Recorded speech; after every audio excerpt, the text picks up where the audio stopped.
Hey guys, here at it's a URS robot, new, pretty cool new robotic mower, and Scott here is just going to tell us about it, but solve one of the big problems with the wire.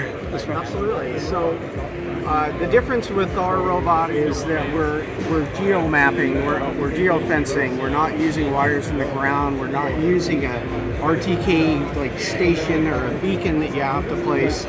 It's all done through wireless technology, and you make a map one time, and it's saved into the cloud.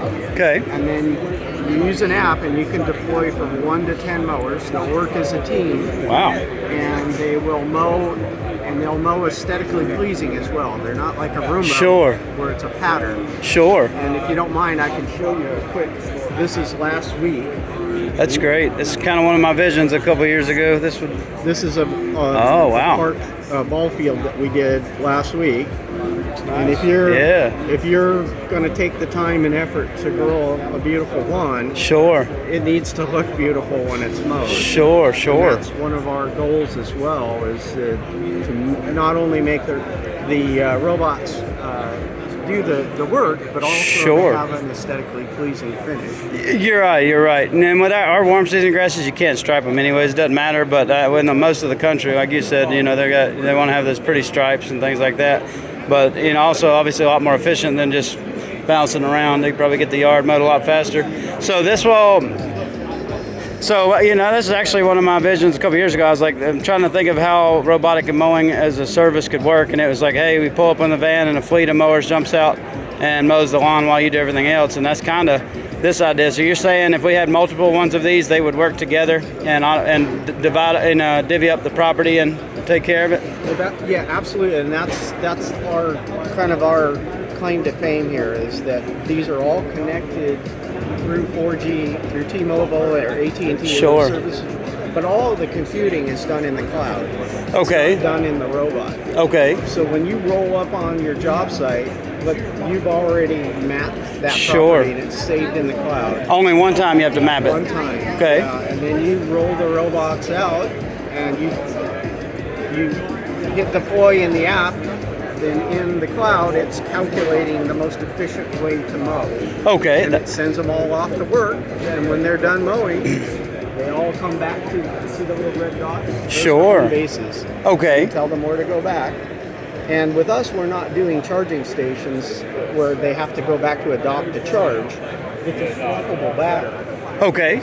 So if they're running low on charge, they'll send you a push notification to your phone. Oh, that's very cool. They'll go back to home base, and then you swap the battery and send them back to work.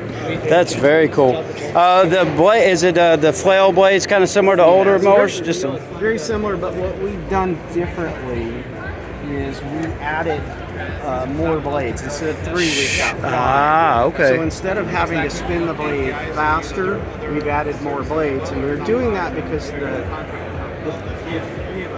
the goal here is to find the perfect balance of quality of cut, but also long run time. Sure. So the batteries will run around 6 hours. Sure. And again, that 5 blades was our engineers determining that, okay, we can still get long battery life, but by adding more blades, we'll get quality. Sure. So. And I'm guessing, these are meant to be set on a property, and these are maintainers like normal mowers. These aren't meant to go in every week or two and cut down a tall yard. Yeah, not really designed for that. But that's, hey, you walk the show here and you look, and there's like a mower for every purpose. Sure.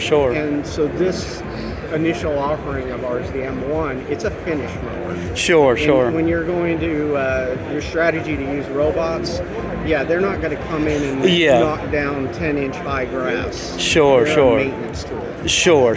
So what we say is that they'll cut anywhere from 4-inch to 1.5 inch. Okay. And we're like, you never want to cut more than 2 inches at any one time. Sure. But it's even better if you're only cutting, 1 inch or 1.5 inches. Sure.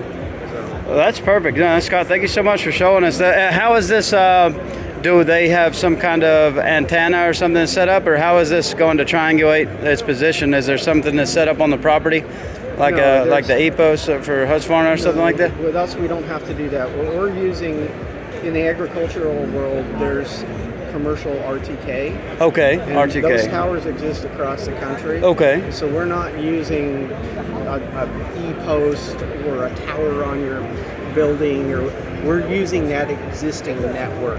Okay. And what we're doing is taking the satellite positioning signal, triangulating it with the RTK towers that exist throughout the network. And with that, we're able to accurately know within 2 centimeters of where our robot is. Sure.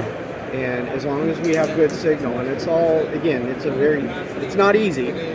Sure, sure. But, oh yeah. But again, that's the difference in our company. It's not the robot. Yeah, it's sure. That technology. That's huge. Yeah. How accurate is it? Is this going to be work on tiny properties that are intricate, or is this more for now for bigger properties that are a little bit more wide open, or is that? Honestly, right now, where we're at, we're really focused more on larger properties, ball fields, universities. Sure, schools. sure. But as this technology, it's much like cell phones. Sure. In the beginning, how any of us that are old enough to remember, it used to be $1 a minute to be on your Oh cell yeah, phone. yeah. It was very expensive. Yeah.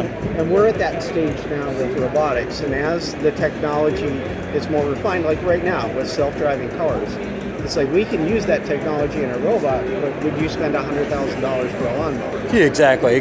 But it will come down. Yeah, it'll get there. But the purpose right now is more like a mid-sized landscape, a school, a university. Sure. That kind of thing. Well, I'm guessing you have one model. How much will this handle? How much will each one handle as far as acreage? Okay, so there's another interesting thing about robots. It's like when you're in the landscape world, when we think about productivity, we're thinking about our costs and the labor. Sure, So sure. it's all about production. You've got to get it done. Sure. now. But when you throw a robot into the mix, you're not paying somebody by the Yeah, it hour doesn't to matter. operate. Sure. So what I really like to look at now, instead of mowing production, like how many acres per hour will it cut? Sure. It's more like cost per acre. Sure. And so we're Because you can just chain them together. right. Easier. And the thing that we try to do is take the customer from thinking production mowing to what's it cost per acre, our cost per acre. Sure. So when we look at it that way, typical landscape, if you look at your cost of fuel, your cost of labor, your cost of machinery, it usually runs, when we calculate it, around $70 to $80 per acre. Okay. Okay. And with a robot, Sure. you're down around $11 to $18. Sure. Significant change. Yeah. No, that's So it's just changing the way that you solve the problem. sure. So Oh, very cool. Thank you so much, Scott. I'm sure people will be excited to see this.